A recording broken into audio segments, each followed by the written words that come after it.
This is not what we agreed to. My name is Jessica Irving. I'm 32. And I learned a long time ago that some families eat dinner like it's a performance.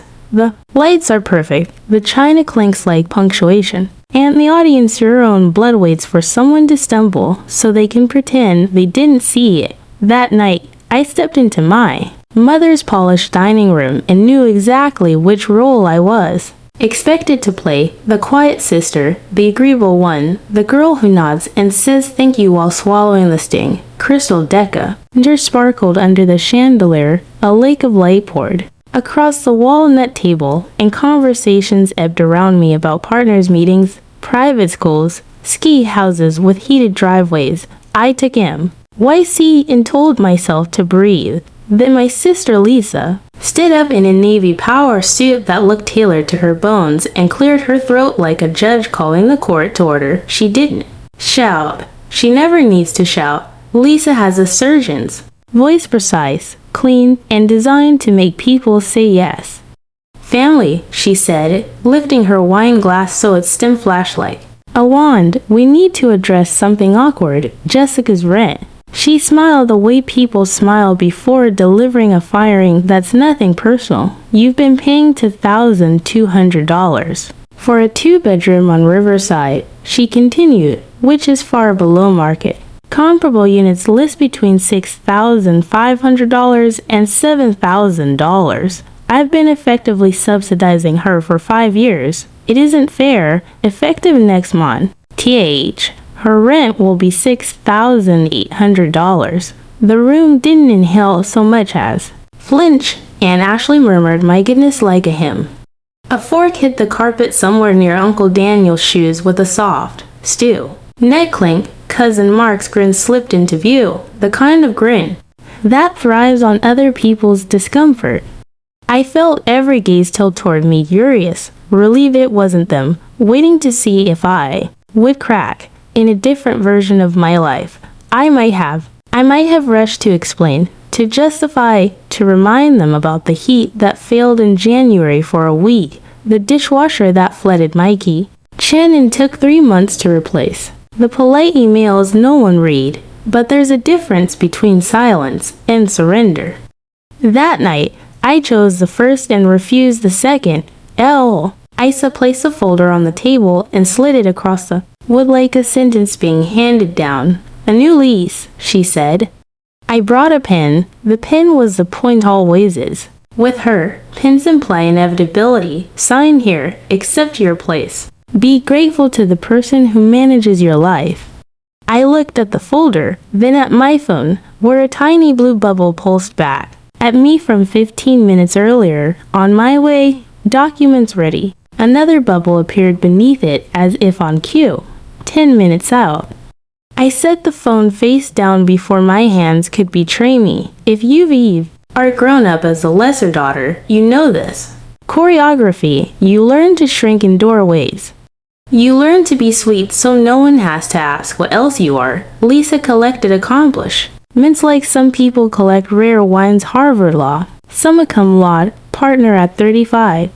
She was the walking summary of our family's expectations, the headline they wish the world would read. I was the paragraph beneath, useful only for context. At parties, relatives would tilt their heads toward me and ask if I was still doing that property thing, like I picked up a hobby I'd soon grow out of. That property thing. I loved it, running my hands along the bones of old buildings, learning how roofs tell stories, and hallways remember everyone who has passed through. But love do. And clap for you at dinner. Love doesn't get you. Announced. Jess works in property management. Lisa said now, the words sweetened with condescension. No one should understand market reality better than her. There it was, the performance line. I watched my parents' eyes drift away from mine, as if eye contact could make them complicit. Out of habit, I almost apologized for making everyone uncomfortable in a room I hadn't set on fire. Instead, I took another breath and let the quiet widen around me until it felt like I was standing in a clearing I had made myself. Here is what hour. No one at that table knew. Patience is not weakness. Sometimes it is simply strategy waiting for perfect timing. I didn't say that out loud. I let Lisa tap her tablet and display a slideshow of nearby listings that look like they've been curated too. Humiliate me $7,200, $7,500, and $8,000 outlier meant to anchor the conversation upward.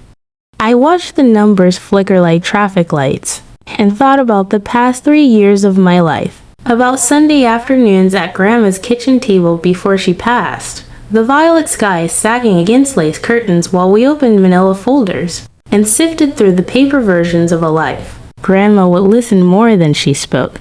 Her hands were small, veined, competent, the hands of someone who had learned that dignity requires maintenance. On one of those Sundays, she slipped me a small white card, its edges softened by years, in her purse. Your sister means well, she said softly, but she doesn't see everything. Sometimes the quiet ones are the smartest. Jessica, remember that when the time comes. I didn't know what she meant. Not then. I only knew that the card felt heavier than it should, like a key disguised as an invitation. After the funeral, when a lawyer Lisa didn't even know existed called me to meet privately, I began to understand that love can be loud in private and strategize. See in public. It turned out Grandma had set aside a modest inheritance off the books from the estate everyone else tallied. Not a fortune, a seed. If you've ever planted anything in bad soil, you learn to start with drainage. The same is true for money. I read, I studied, I learned how deeds speak and how public records don't lie to spare your feelings. I formed a company, Riverside Holding, SLLC, crisp, unremarkable, useful as a good pair of shoes. I kept my voice steady at banks where men called me dear and asked if my husband would be co-signing. No, he would not. None of that belonged at my mother's table that night. Not yet. What belonged was the illusion my sister was selling. Market rate as morality, fairness as a baton you swing at the family member you'd rather perform over than protect. I heard Uncle Daniel clear his throat. Lisa, that's a steep jump from $2,200. Lisa's smile narrowed. Successful people pay market rate. She said, it's fascinating how often people who talk about fairness have already decided who deserves the bruises. When you live in New York City long enough, you learn that scarcity is an instrument. No room means no effort. Market rate means I hold the gate. And yet the registry on the 5th floor of a grim municipal building holds a different story entirely, the kind written in bookhand. ND time stamps. I thought of stamp permits and insurance, renewals, of boiler reports and tax receipts, of the way ownership hums beneath management like a bass line you only notice when you close your eyes. I thought of Grandma's hands and of the first time a tenant thanked me for fixing a hallway light that had flickered for months under Lisa's watch. The light had clicked on with a sound like a yes. Cousin Mark leaned back in his chair and stage whispered, guess you'll need roommates, Jess. And the table rippled with polite laughter. The kind people practice so the white can pretend it isn't unkind. Lisa leaned closer, still smiling. Sign the lease or start packing, she said. I already have 3 Columbia law students willing to pay $7,000. There it was again, inevitability, wrapped in a pen. I picked up the folder and let my fingers rest on its cover as if I were considering it. In truth, I was counting the seconds.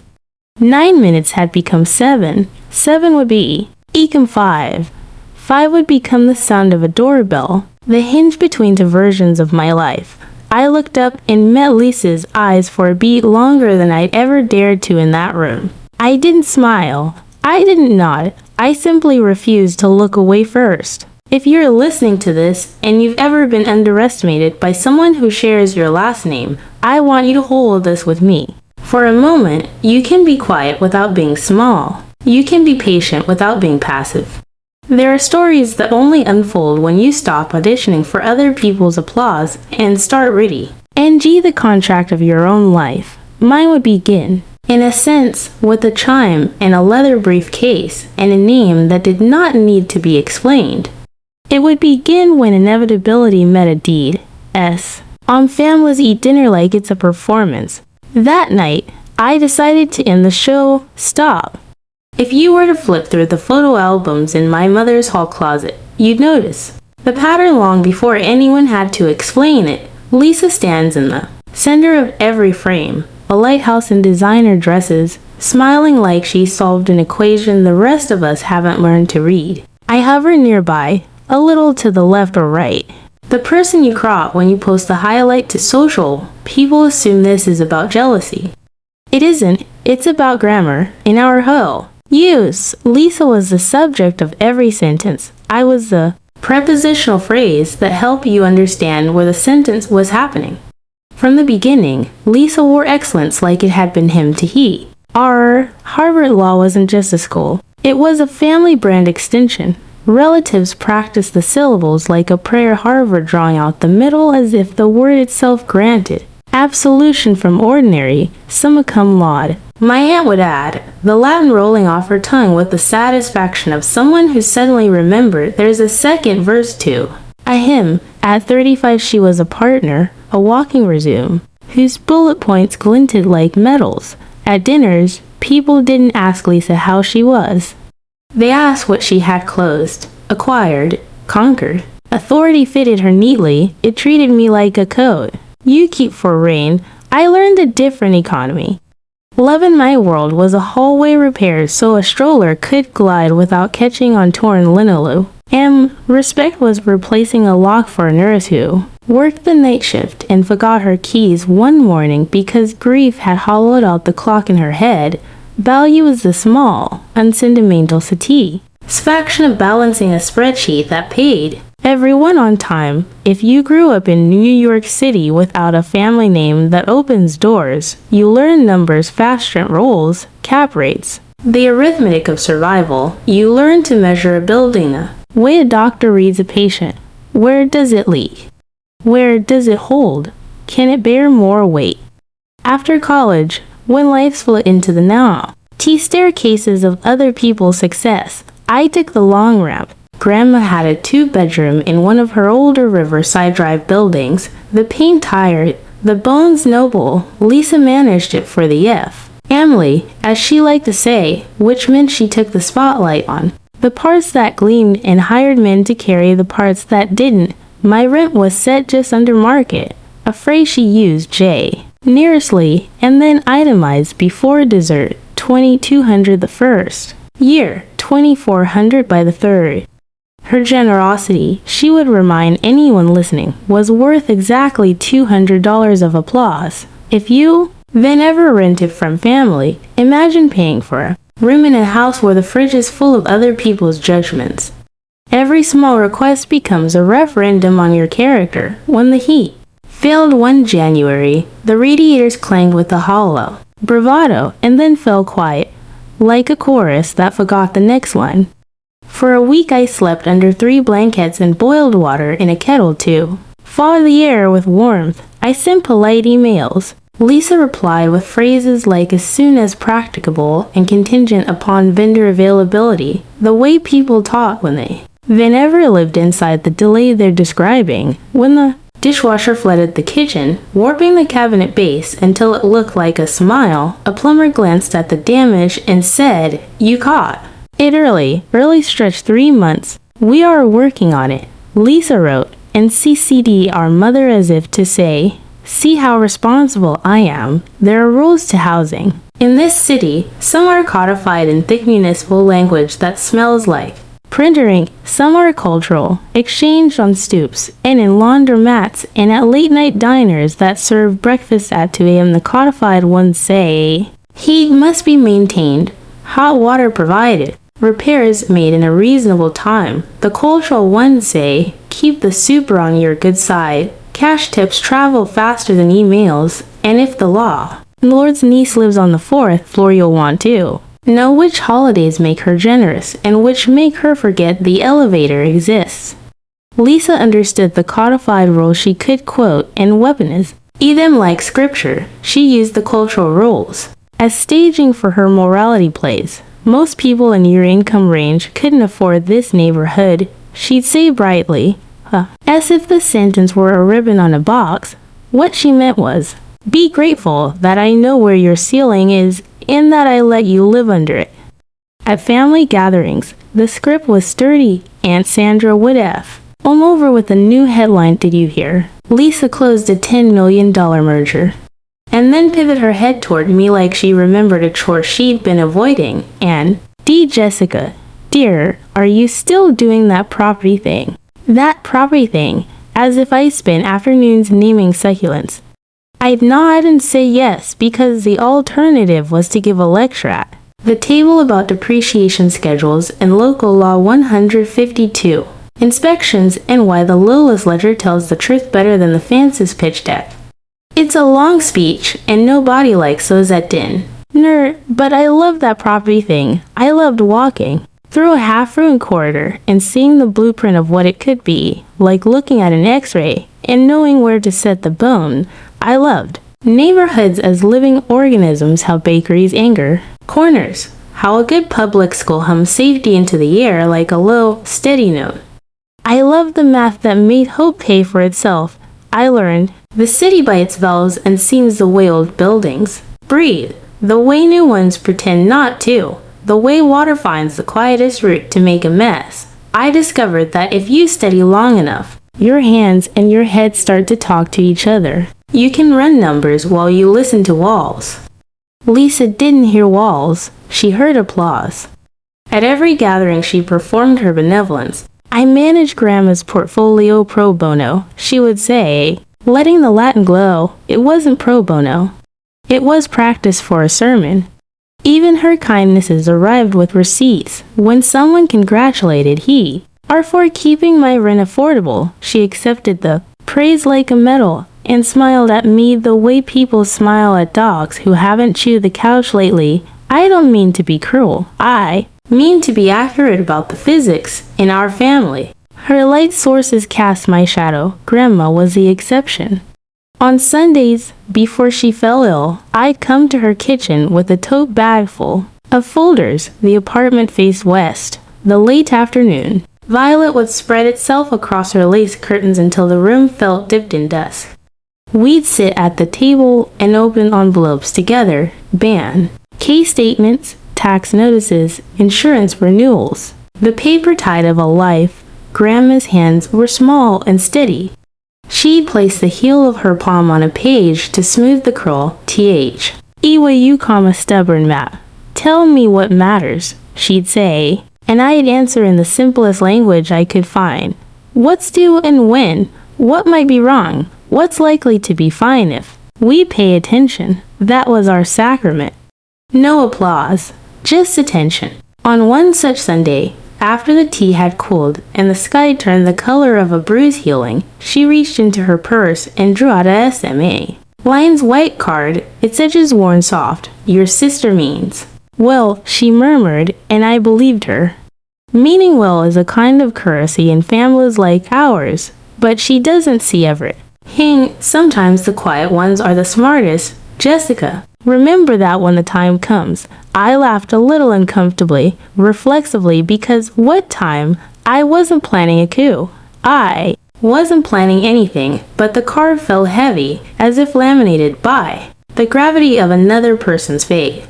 When Grandma died, our grief parceled itself out along predictable lines. Lisa executed, coordinated, draft. Ed, I boxed up scarves and recipes. The tactile archive that tells you who a person really was. After the funeral there were flowers and casseroles and the damn fatigue that follows more. Ning like a second procession. Then, in the gray week after, my phone rang with an unfamiliar number. Ms. Irving.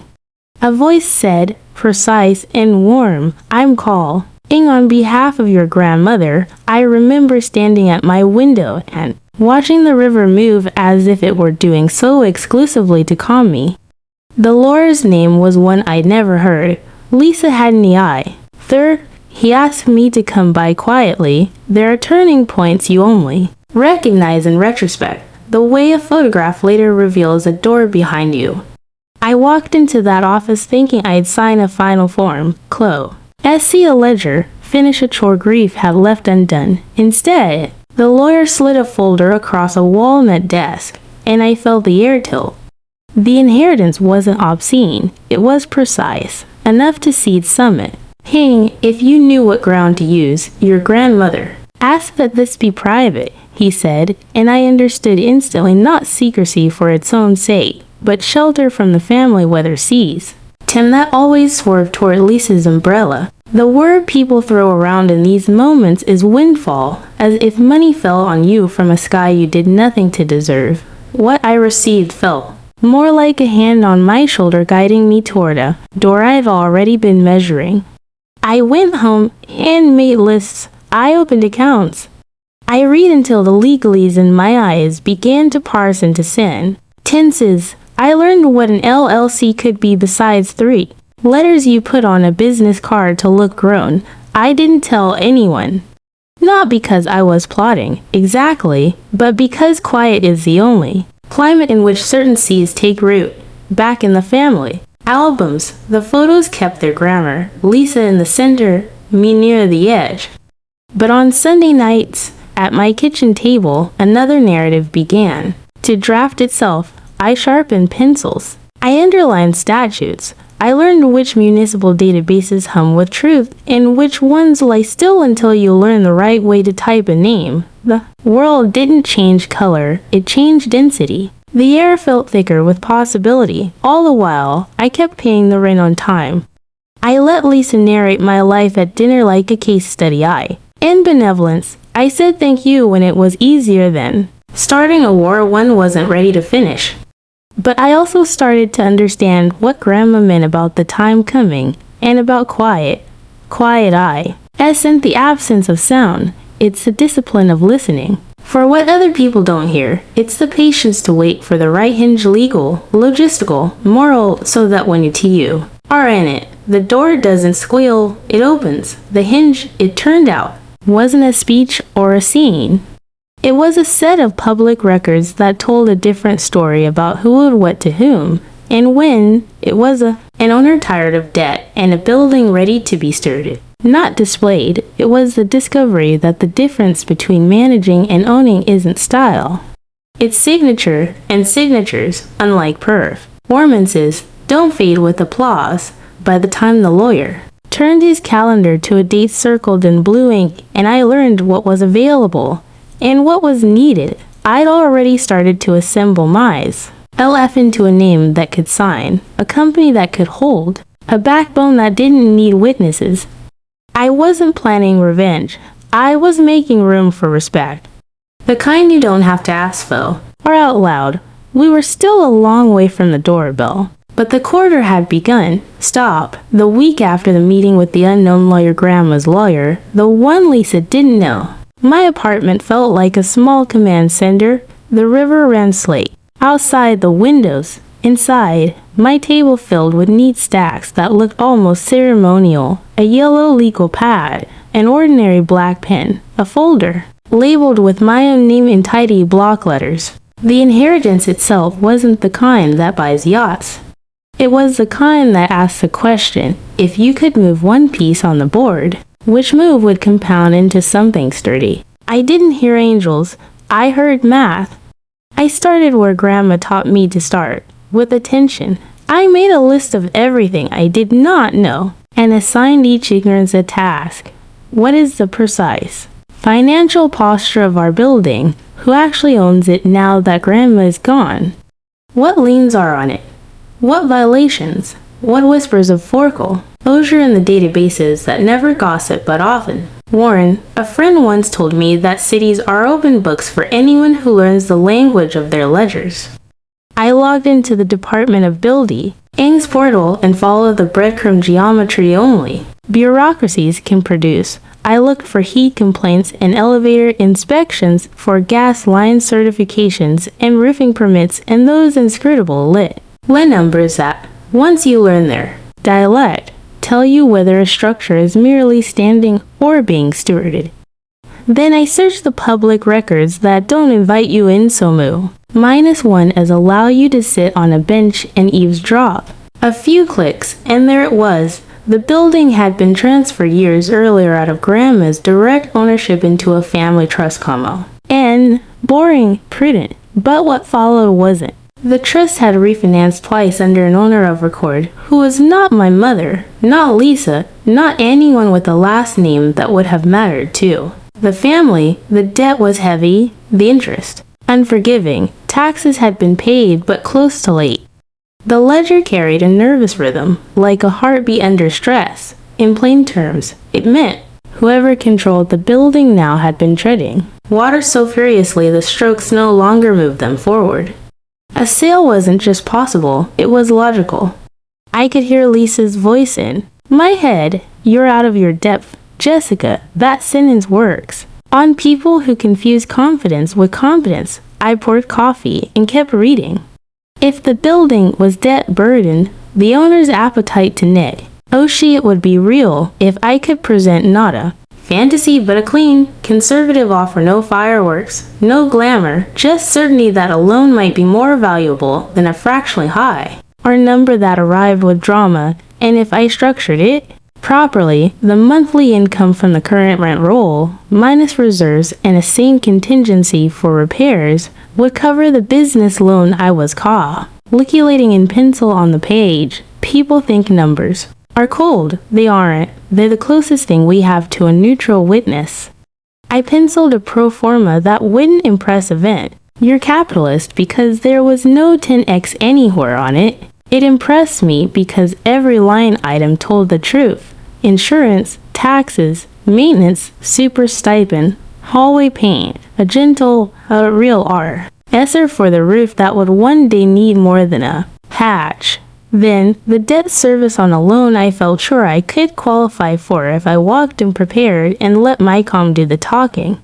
At midnight, I taught myself the skeleton of an LLC container. A promise, Riverside Holdings LLC. The name looked almost comically unoriginal on paper, which I considered a feature. I opened accounts and filed for Ms. when a banker called me young lady. I didn't bleed my energy explaining how condescension is a tax.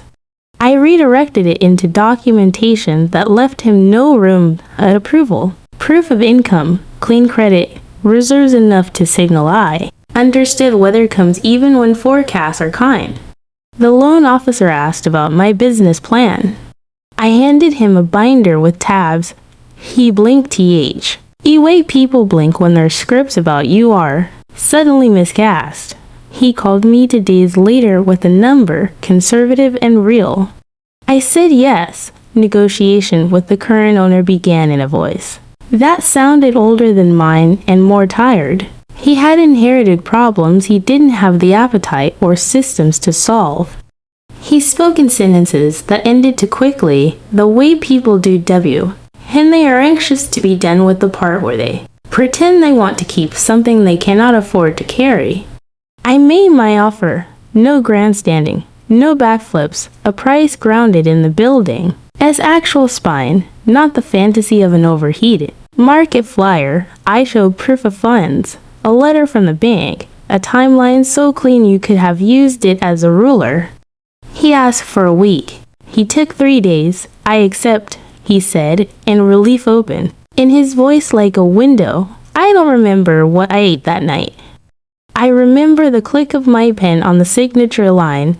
I remember ready. Angie every page twice, then once again for the parts where language hides the teeth it intends to use. Title search, clean. Liens, none besides the obvious debt we were retiring. Insurance, binders ready. CL. Closing date, set.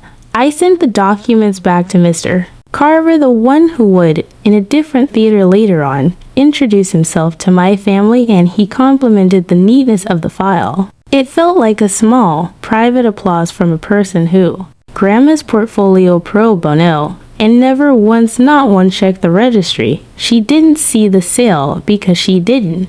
Imagine a world in which I could engineer it. She didn't see Riverside Holdings because she did not expect me to name anything into existence. She understood hierarchy as a birthright and missed the quiet archaeology of agency being built under her nose. That first month after Closing. I did the least sexy work anyone can do in real estate. I audit rent rolls, notice logs, maintenance tickets, vendor contracts. Every artifact of a building's life laid out on my kitchen table. I called the insurance broker and rationalized the policy. I walked the halls with a notebook and a flashlight, scribbling down the squeaks and size a structure makes when it wants to be tended. I met the super on a Tuesday morning with coffee and asked what he needed to do his job well. He told me to socket sets and a willy, a nest to sign checks without a lecture. I gave him both. I replaced hallway bulbs that had gone dim enough to teach tenants to hunch. We painted the stairwell a warm color that reminded me of Grandma's kitchen at 4 in the afternoon. Some tenants stopped me to say thank you. Others passed and pretended not to notice out of habit. I understood. Gratitude is a learned language. The building began to breathe differently. It exhaled, and Lisa, she kept performing. Most people in your income range couldn't live in that neighborhood, she'd say to some cousin while the chandelier did its show. I smiled and let her recite her catechism of scarcity while I went home to balance books in which reality paid its bills on time. For 3 years, I filed taxes under the LLC, paid the CI, what it was due, renewed insurance with a clear-eyed view of risk, and learned that dignity has a sound, not applause, not symbols. Paper sliding into a file perfectly square, a super's keys, jangling contentedly at the end of a repaired hallway. The low hum of a boiler that has finally stopped threatening to give up. There were moments when the temptation to reveal myself early pulsed like a mischievous thought, a casual comment at dinner, a printed page accidentally left in the wrong folder. I said nothing. Patience isn't passivity. It's the discipline of letting a story arrive at the chapter where it can be told without being argued. The people most invested in misnaming you will call quiet an admission. Let them. I had decided that if revelation came, it would not be tea or humiliate. It would be to set a boundary in a room where my edges had eroded for years. On the morning of the dinner that would become a courtroom, I woke before my alarm. The city had that glass. Why look it gets when the air hasn't decided whether to rain. I checked the package Mr. Carver's office had prepared, title deeds, tax receipts, permits, insurance certificates. The paper had the file, in chemical smell of new truth. I tucked them into a leather folio. I texted him on my way, documents ready, and watched the bubbles answer. 15 minutes out, somewhere uptown, a door would see, lose on an old hierarchy, somewhere downtown. A record would remain unbothered by anyone's feelings about it. Between those facts, there would be a room full of relatives, a pen-posed Lee, cab verdict, and a woman who used to be an afterthought, standing inside the legal fact of her own life. I put on my jacket, still warm from the dryer, and locked my door. In the hallway, the new bulb in the ceiling gave off a clean, even light, the kind that erases shadows without pretending they were never there.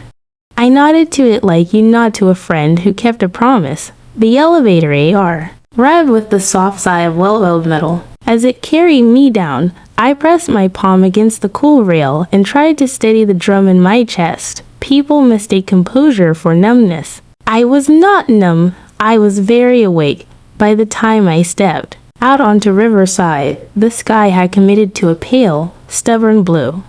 I walked east toward my mother's address, the folio firm under my arm. If you had stopped me then and asked what I was planning, I would have said, not revenge calibration, not spectacle clarity. There is a difference between setting a record straight and writing a perso. And off. I didn't need Lisa to be small. I needed the truth to be the same size in every room. The doorbell would ring soon. The theater would assemble itself from china and family myths. There would be a pea or suit. A new lease slid across wood. A pen offered like fate. There would be a clearing where my quiet could stand up and speak in the voice of documents. I did not rehearse a speak. I had already written the contract. Stop. Those 3 years slid into place the way tiles settle on fresh mortar quietly, with the kind of finality that doesn't require applause. I woke up early because buildings do. Boilers are morning creatures. They like to be listened to before commuters turn showers into weather systems. I learned their rhythms, the polite cough before a fully Zolly, the tiny complaint that means a gasket is. Thinking about quitting, there is dignity in the maintenance of ordinary things. If anyone had peeked into my life from the outside, they might have thought nothing had changed. Same apartment, same address, same sister with a glimmering resume throwing shade like it was constitutional. But the substrate has shifted. Underfoot, the deed hummed my name. The first winter, we bled radiators and sealed windows. I replaced the prehistoric thermostat with one that took instructions without a tantrum. The Super Carlos, who had worked longy, not under different managers to be suspicious of, promises tested me with small asks. Could he order the socket sets he'd mentioned? Could we schedule the plumber for a Friday instead of the mystical next week? Each yes bought me an inch of trust. Trust, like heat, moves through a building in loops. It finds its way back if you respect the system. Paperwork became a kind of liturgy. I feed led taxes with schedules that read like honest biographies instead of optimistic poetry. Insurance renewals arrived with their annual performance of actuarial worrying. I read them like weather reports and bought umbrellas before the forecast turned. I kept a reserve not because a spreadsheet demanded it, because life does.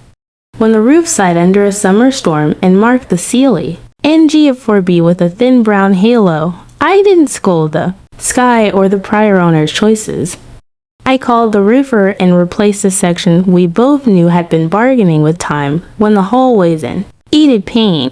I chose a shade you could live with at midnight, not just one that impressed at noon. Tenants began to nod to me by name. Some left notes. One slid a thank you card under my door with a drawing her 6-year-old had made to rectangles and a stick figure labeled home and Jessica. I taped it inside the utility closet where the good flashlights live. Meanwhile, Lisa refined her theater. At gatherings she layered on her benevolence. Like perfume, I keep Jessica's rent affordable, she'd say, and the room wooded the way audiences do when a magician produces a dove. She'd have pro bono in a voice that made Latin sound edible. When I mentioned replacing the building's hall lights with LEDs, she corrected me in front of Uncle Daniel. We had those in the budget, as if budgets are the same as bulbs that work. I let her collect imaginary credit the way children collect stickers.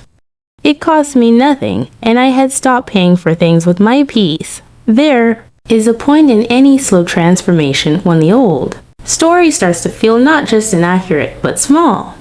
The problem is, everyone else still has it memorized. So you learn to carry two scripts at on. The one that keeps the room calm, and the one that keeps your spine honest. In practice, that looked like silence that held shape. Lisa would say, most people in your income bracket couldn't live on Riverside, and I would smile. With the same mouth I used to give the plumber access to the roof. She would flash comps at holiday dinner $7,200, $7,500. The Oak Aussie, only $8,000 like a fireworks finale, and I would refill at Ashley's water and ask who needed coffee. None of this was martyrdom, it was staging. Revelations age better when they're not served hot. In the second year, I discovered how much paperwork a city can require to believe a boiler is exactly what it says it is. Local Law 152 inspections, backflow preventers, carbon monoxide sensor certifications, systems designed to keep people safe, paper designed to make sure the systems exist. I hired vendors who didn't sigh when I asked for copies. I alphabetized permits because entropy W. Here's a tie and calls itself miscellaneous. On Tuesdays, I met Carlos in the lobby, and we tightened whatever the weekend had loosened. He told me stories about tenants who had lived here longer than both of us combined, about a woman who taped her late husband's name inside the elevator because she liked the idea that he still traveled up and down with her. Buildings collect more than dust. They archive the persistence of ordinary love. And still, there was Lisa. She sent groupie mails to the family with subject lines like update on grandma's portfolio, bull, at pointing work orders she'd never seen and budget lines she hadn't paid. She used phrases like fiduciary prudence and market alignment, crisp enough to sound like control. I did not correct her. If she needed the performance, she could have the stage. I had the ledger. The ledger wins eventually, not because it is louder, but because it is accountable. When tax season rolled into its annual gray, Mr. Carver sent a short email, all received impressively organized. I printed it and tucked it into the back of the Riverside Holdings binder, not to gloat, but to remember that in a world trained to notice announcements, quiet confidence still had witnesses. Sometimes the witness is a lawyer with tidy fonts. Sometimes it's a tenant who stops you on the stairs too. Say the new paint makes the building feel less like a place you pass through and more like one you live in. There were, of course, thoughts that pressed against the edges of my patience when Lisa aged. I'll court about market rate like it was a sacrament. A part of me wanted to reach across the table and slide a title deed into the cheese course. When she presented herself as my benevolent keeper, I imagined the look on her face the first time she realized she was a tenant, not a queen. But I kept those scenes in my head, rehearsal without set or lights. I am not a saint. I am someone who learned that timing isn't just about opportunity. It's about mercy. A truth revealed too early becomes a taunt. Revealed at the right time, it becomes a boundary. I wanted boundaries, not where. Eggage, by the third year, the building sounded different. The clang had mellowed into a purr. The stair treads didn't complain as loudly. The elevator, freshly inspected, agreed to stop on 3 without bargaining. We installed cameras in the lobby after 2. Packages went missing in a week. Deterrence is cheaper than restitution, and tenants began picking up deliveries with the relaxed shoulders of Pio. Who know they will find what they came for. I swapped the brass nameplate on the front door for one in a cleaner font and had a small plaque mounted in the lobby with a line Grandma once said to me, sometimes the quiet ones are the smartest. No dedication, no explanation, just a sentence that fit the wall like a kept promise. And then the invitation arrived for the Tuesday dinner. It read, like all our invitations, time, address. A note about business casual that always meant try. I circled the date in my calendar and felt that delicate click inside. The one that says the hinge is near. I called Mr. Carver and asked him to prepare packets, title deeds, tax receipts, renovation permits, insurance binders, a copy of Lisa's month-to-month lease for Unit 4 with the clauses she had initialed years ago like everyone else. No embellishments, no highlighter, no argumentative cover letter. Documents should speak in their own register. He asked me if I was sure about the setting. I told him I didn't want a courtroom. I wanted a dining room where, for once, facts would be the centerpiece instead of performance. The day arrived. I set out early, leather folio you under my arm. In the Uber, I watched buildings blur into each other and thought of all the ways cities teach you to measure yourself by view, by doorman, by proximity to the kind of grocery store where the tomatoes are arranged like a thesis. I thought of all the rooms where the story of me had been narrated without my permission, and of the quiet work that had made those narrations relevant. Independence doesn't announce itself. It accumulates until the door opens and you realize you don't need to be invited in. I texted Mr. Carver, on my way, documents ready, here. Applied. 15 minutes out. I put my phone face down on my knee and looked at my hands. They didn't shake. Composure isn't a trick. It's the body remembering the ratio between truth and fear. The driver turned onto my mother's block and the street lights leaned their small halos over parked cars. I stepped out and stood in front of the building I had never thought of as neutral ground. Tonight, it would be exactly that. Inside, the choreography assembled itself, coats on hooks, voices rising, the soft clink of plates prearranging their arguments. Lisa's suit was navy again, a shade. That photograph's like law. She smiled at me with the bright efficiency she reserves for opening statements. Family, she said, lifting her glass. We need to address something awkward. Jessica's rent. She moved through her slides, her comps, her moral geometry, fairness, market rate, responsibility. The lease appeared with a flourish. A pin materialized like fate. I looked at the folder, counted the seconds, and lifted my chin just enough to feel the difference. Somewhere a buzzer waited for a finger. Somewhere a man in a charcoal suit walked up a brownstone steps, a leather briefcase balanced against his thigh. Somewhere the door between performance and record stood on its hinges, patient as ever. When the bell rang, the room startled. The wave flocks to what hour? And the sky changes. Lisa frowned at the interruption. Who drops by on a Tuesday? And I stood, smoothing my sleeves like a person who had finally grown to fit them. 15 pairs of eyes followed me toward the sound. I opened the door and let consequence in. Stop. Mr. Carver stepped in as if the hallway had been waiting for him.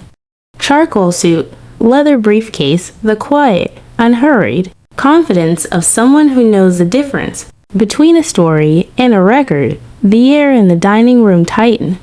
Even the chandelier seemed still. Lisa's face rearranged itself into Bertram composure, your lawyer, she said, and layered the words with derision, so soft you almost wouldn't notice the blade.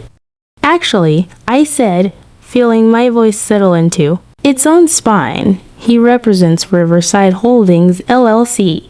He set the briefcase on the sideboard with the economy of motion that makes observers unconsciously sit up straighter. The lashes clicked open. Small, metallic affirmations. He drew out neat, identical packets and, with the kind of courtesy that makes no apologies, began handing them around the table. Paper met linen, heads bent, and ash. Lay's bracelet chimed against her water glass like a nervous bell. Good evening, he said, tone even, diction and showy. I'm here on behalf of the ownership entity of this property, Riverside Holdings. We have updated documents concerning tenant leases and property management.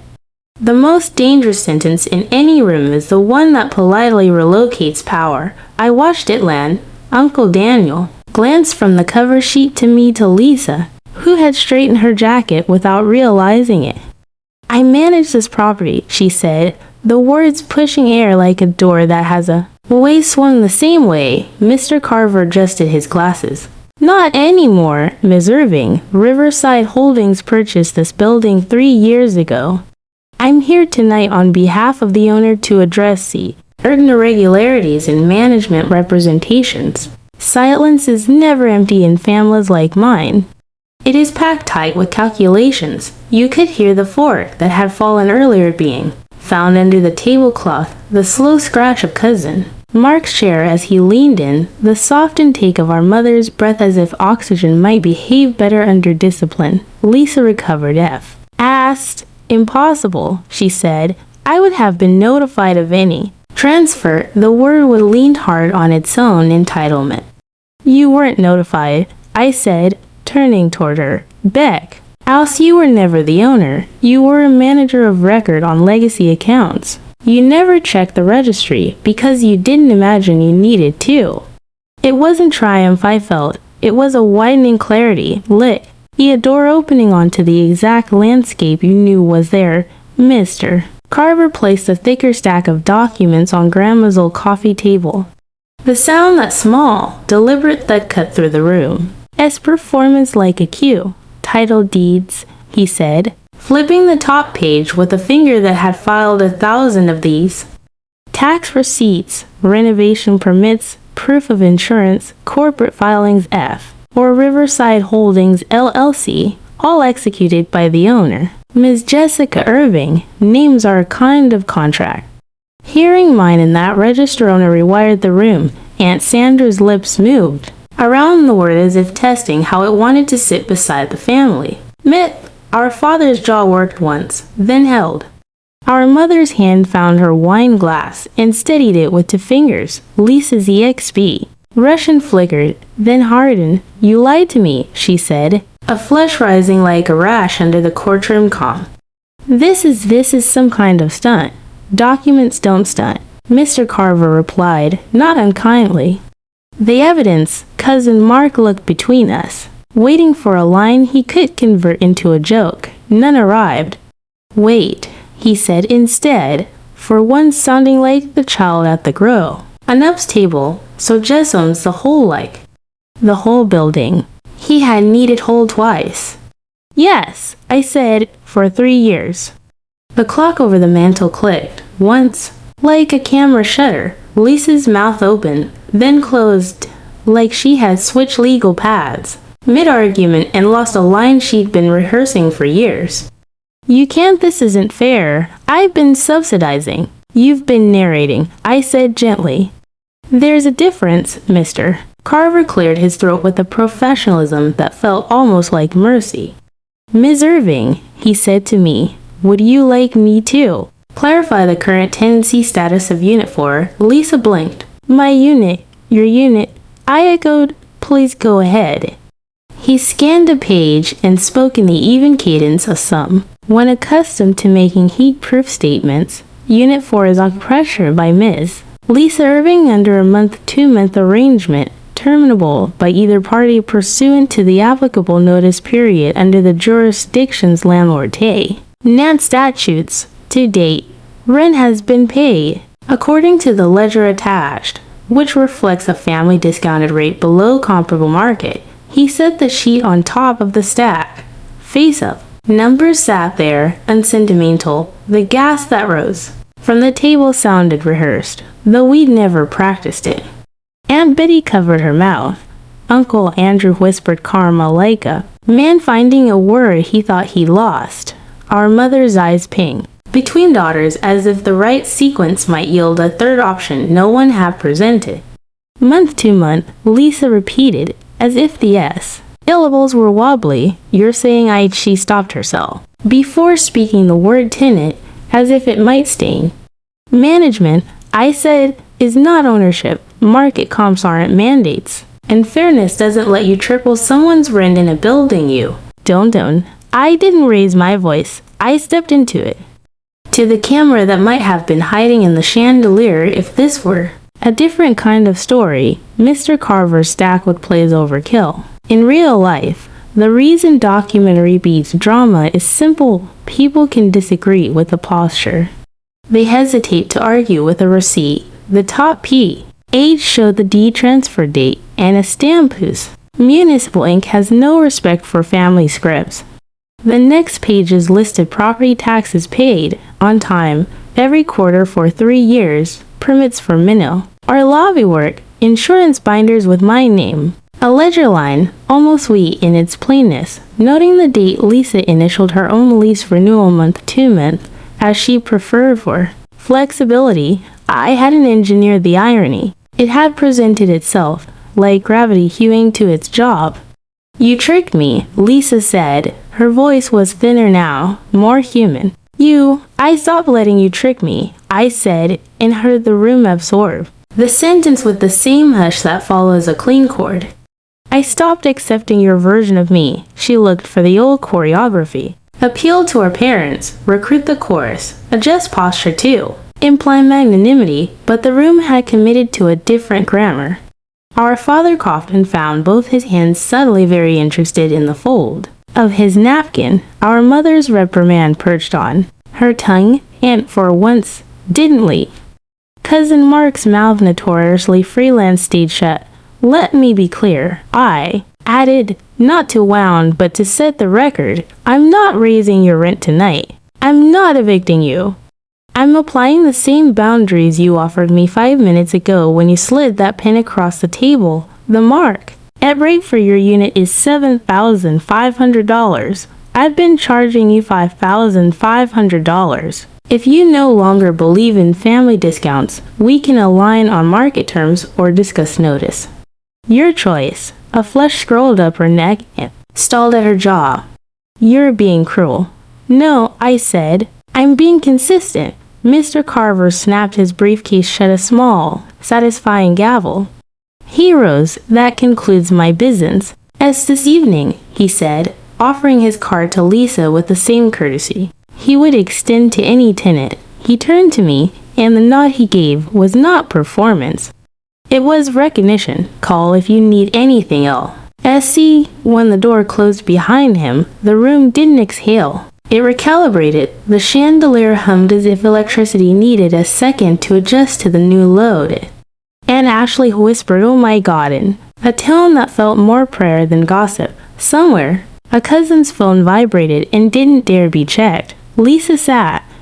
The navy suit that had photographed like law now hung with a mortal Cree. Essie across one shoulder blade. Her hands, which often spoke for her, lay quiet. She looked smaller without the myth howling her, not because truth had shrunk her, but because performance had finally stopped inflating the air around her head. I never meant a she started, then stopped, then tried again. I thought you needed help. The last word arrived fragile, late to I. T's own meaning. I did, I said, but help doesn't cost interest. I never agreed to, and it doesn't come with a microphone. I let the gentleness live alongside the boundary. Both were true. Our mother found her voice at last, thin and precise. Jessica, she said, you might have spared your sister this display. I turned to her, held her gaze with the steadiness I used to reserve for Dokyu. Mince, for years, you spared her from accountability at my expense. Tonight wasn't a display, it was a correction. No one applauded. I didn't need them to. The victory, if that's what it Washington S. lived in a quieter register, the hum of the room after someone finally names the thing it has been orbiting. The way my heartbeat slowed into a rhythm that made sense for my own body, the fact that, for the first tea time in this dining room, I did not feel like a guest at my own life. I stood, not to storm out, not to punctuate, just to leave on my feet. At the threshold I paused and looked back. Lines email you tomorrow. I told Lisa to confirm whether you'd like to maintain the current rate or move toward market with proper notice.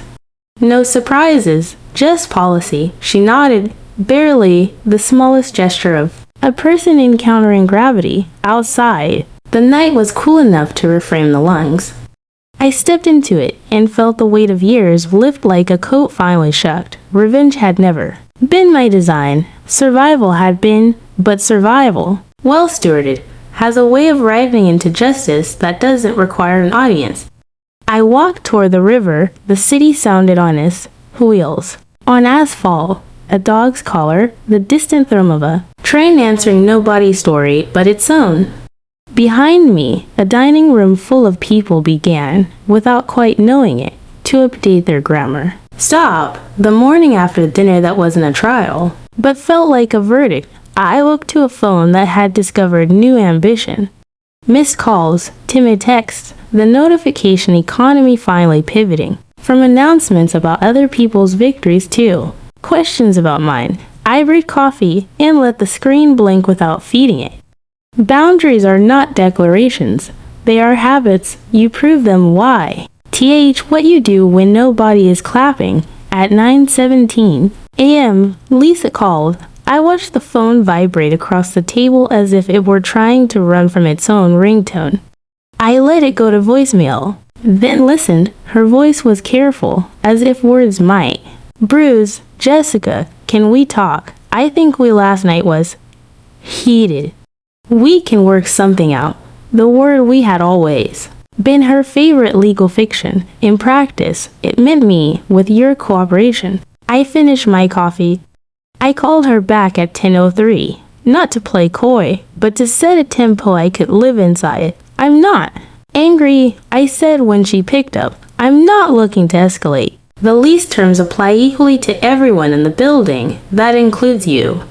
Silence on the line, except for the small sound people make way, and they're nodding to save breath. You can't expect me. Twice she stopped herself, hunting for a word that wouldn't sound like hierarchy. To pay you, the last syllable, arrived like it had fallen down a staircase. I expect you to pay your landlord, I said, and to be treated like any other tenant with respect and policy, not performance. I kept my tone even. The voice I use when I'm asking a roofer to quote me honestly. Last night wasn't punishment. It was proportion. She tried again later, at 11:40 p.m., the hour when bravado sleeps and truth has the room to pace. We're sisters, she said, softer now, edges dulled by the wear of the day. We shouldn't do this to each other. We've already done this, I said, for years. I ate on time while you narrated generosity. Now we stop doing that. We align on the same rules as everyone else. The next day, my mother called with a voice that had been starched. You humiliated your sister, she said, and every syllable was a piano key struck to hard. Do you have any idea what that does to this family's reputation? Reputation is the perfumed version of character. It clings to rooms more than it cleans them. For years, I said evenly, you let Lisa humiliate me in smaller, quieter ways in front of the same people with the same crystal and applause. I am not asking for you to choose sides. I am asking for you to stop mistaking performance for principle. You've become cruel, she whispered. No, I said, I've become exact. There's an urban legend that after a truth detonates, a life either burns or blooms. In practice, it settles into the exact shape of the work you continue to do. The week after the dinner, I ordered new lobby cameras.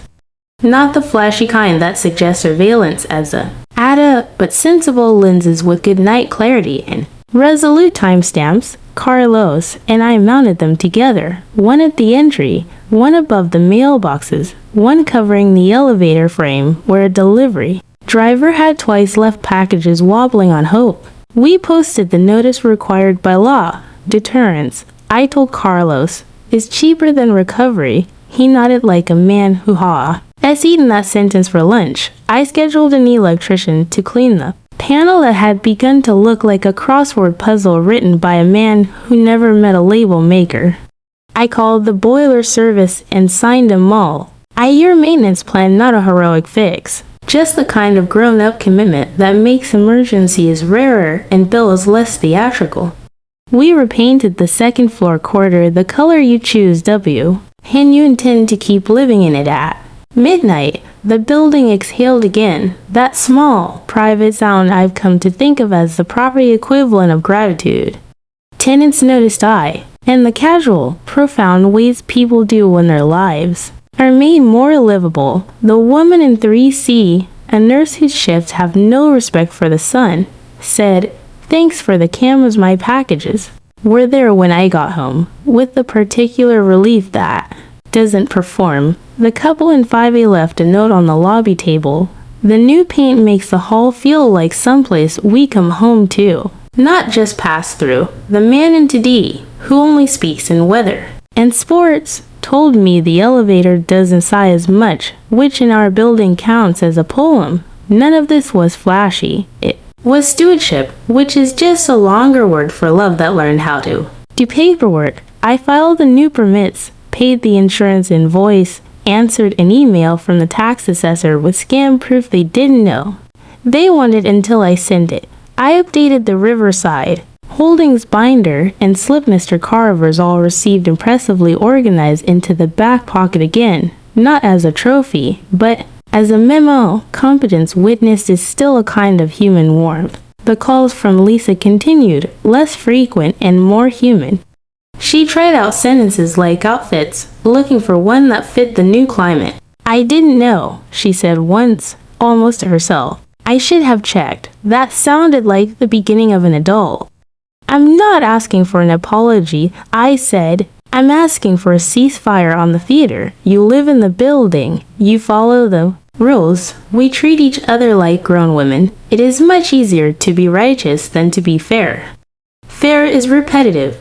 Fare requires you to CH. It's the same principle on Tuesdays that you chose on a Grand Thursday night. A week later, our father called. He doesn't use words like reputation. He uses words like tone. He said, mine had become sharp. I told him edges are what keep a boundary from fraying. He sighed, said something about sisters being sisters, and I reminded him that sisterhood is not a liability clause. As a promise to keep each other honest, he changed the subject too. Yankees relief pitching, which is his favorite ceasefire.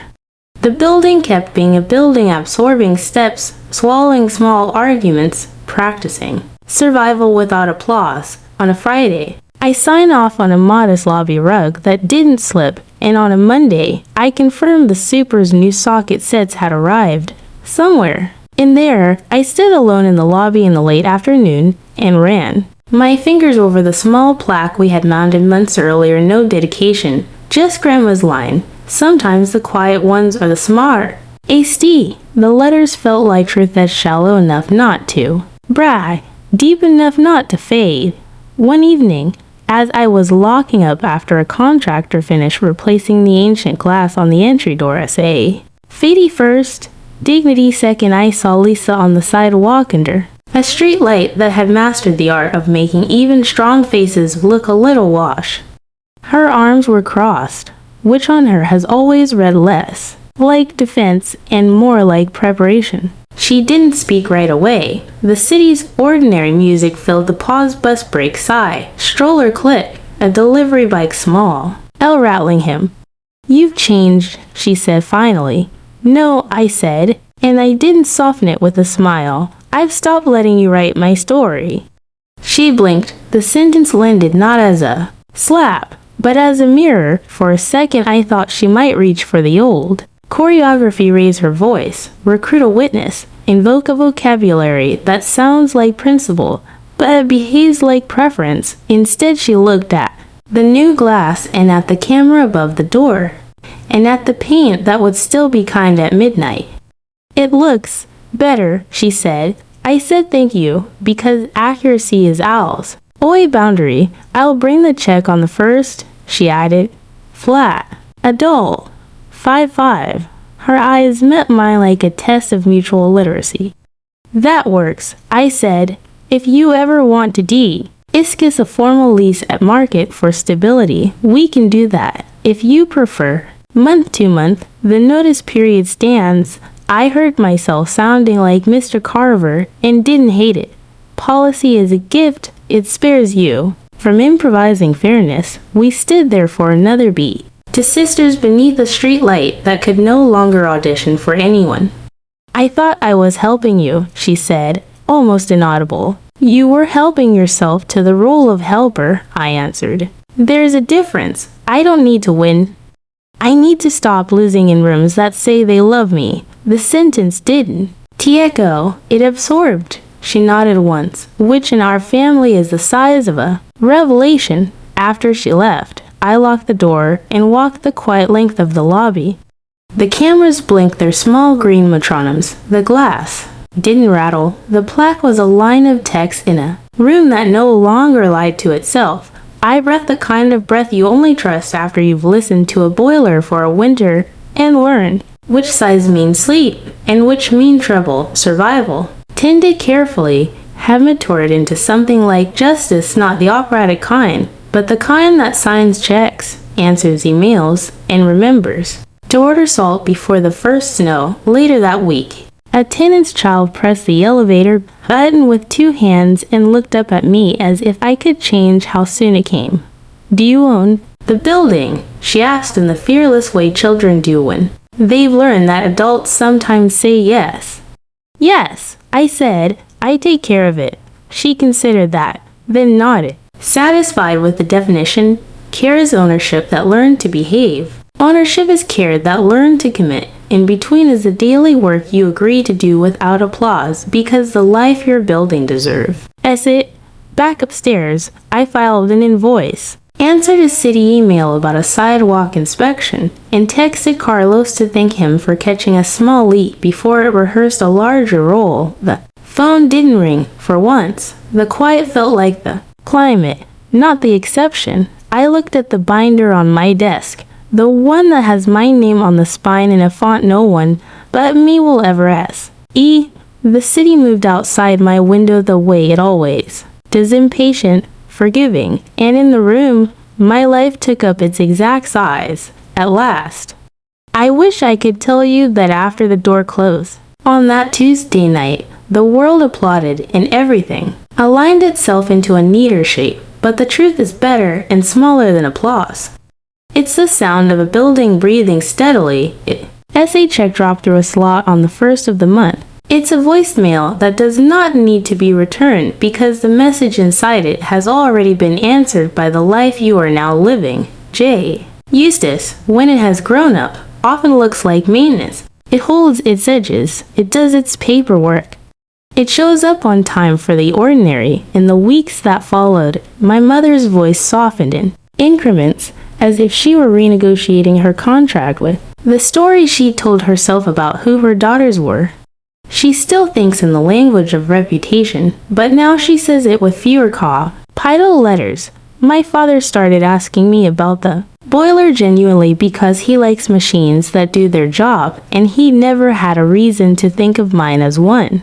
Lisa pays on the first. Sometimes she includes a terse note or received thanks. One time simply okay, and I file it under a tab I labeled routine. I don't need more. I need the ledger to keep telling the truth. The building does what we ask of it. Carlos jokes less bitterly, and more warmly. Tenants have learned the new rhythms of a place that expects to be taken care of and returns the favor. We hung a second codo, F paint in the stairwell, and the light found it in Kinderways. I adjusted the timing on the lobby camera to capture a wider frame. Small, durable improvements. I still walk the halls on Tuesdays and listen to the size the structure makes when it wants attention. Some days, it says nothing. Some days, it says soon. Either way, I answer. Every once in a while, I catch myself standing beneath the plaque in the lobby, the one with grandma's sentence. Sometimes the quiet ones are the smartest. I think about the day she smoothed the paper with the heel of her hand and invited me to narrate the simple facts of what mattered and when. I think about the small white card, edges softened by years in her purse, and how heavy it felt in my palm. She gave me less a map and a method. Begin with attention, proceed with exactness. Let timing be the hinge, not the hammer. If you're listening and you've been made to feel like your patience will be mistaken for surrender, hear me clearly. Your patience is not a costume. It is a tool. Don't waste it performing. People ask quietly because they don't want to sound like they're asking for spectacle. If the reveal felt like revenge, it didn't. Revenge is a rented emotion with a terrible rate. What I felt was calibration. For years, my family story had been tuned to a pitch that made everyone comfortable except me. I didn't change the melody, I corrected the key. You'd be amazed how many rooms sound kinder when you stop singing outside your own range. If you want a formula, here is mine. Learn the long way. Records beat rhetoric. Systems outlast speeches. Competence is a kind of love, and the person who knows how to keep the heat on in January wins more often than the one who knows how to narrate the cold. Also this, markets are not morals. Fair is a word people use when they have the gate in their hand. If you are standing outside, check the registry. The story you it might already be stamped with a date.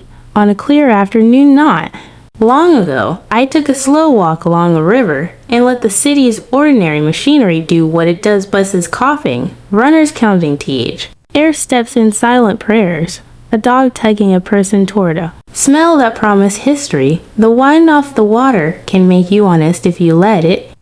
I thought about the girl I used to be at those family dinners, rehearsing apologies for discomforts I hadn't caused. I thought about the woman who walked upstairs with a leather folio and a steady pulse and decided to let documents speak in a room that mistaken performance for principle. Both were me. Both are me. You don't have to hate your old self to stop letting her make your decisions. Once on a late evening, Lisa and I ended P sharing the elevator. The new glass made us both more visible to ourselves.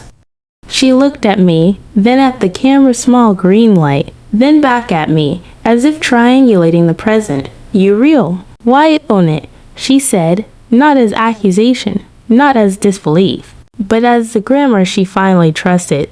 Yes, I said. I take care of it. She nodded, a slow, adult nod that didn't ask for applause or permission. Okay, we rode in a soft silence that for once felt like a climate instead of a truce. If you've carried a last name that outweighed your voice, if you've been the sweet one while someone else wore the medals, if you've ever been told that your worth is a discount, someone can announce this is the part where I hand you the small white card. Learn the ledgers of whatever governs your Lee. Money, law, care, craft. Find the registry where truth is time-stamped. Form the company you need, even if the name looks plain.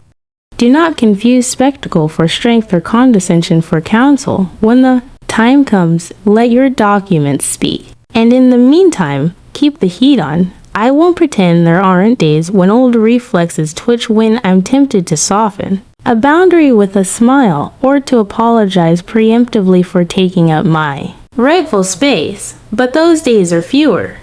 The life I live now teaches the lesson back to me. I set the maintenance schedule. I sign the checks. I choose paint that is kind at midnight. I own the deed and the story it represents. The freedom is not loud. It is precise. It fits. Thank you for spending your time with me to tea. Hien, I don't take your attention for granted.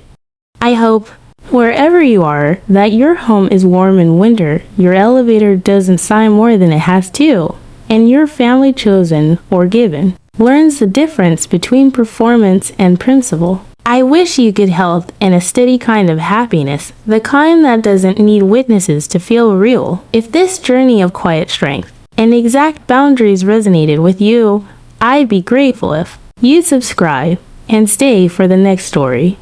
There will always be another Tuesday, another room that needs a clearer grammar, another person W. Who thinks ownership is a volume knob? Let's keep learning the ledgers together. Until then, take care of your life the way you care for a building you love, with attention, with maintenance, wit, patience that remembers its own power. The rest will hum into place.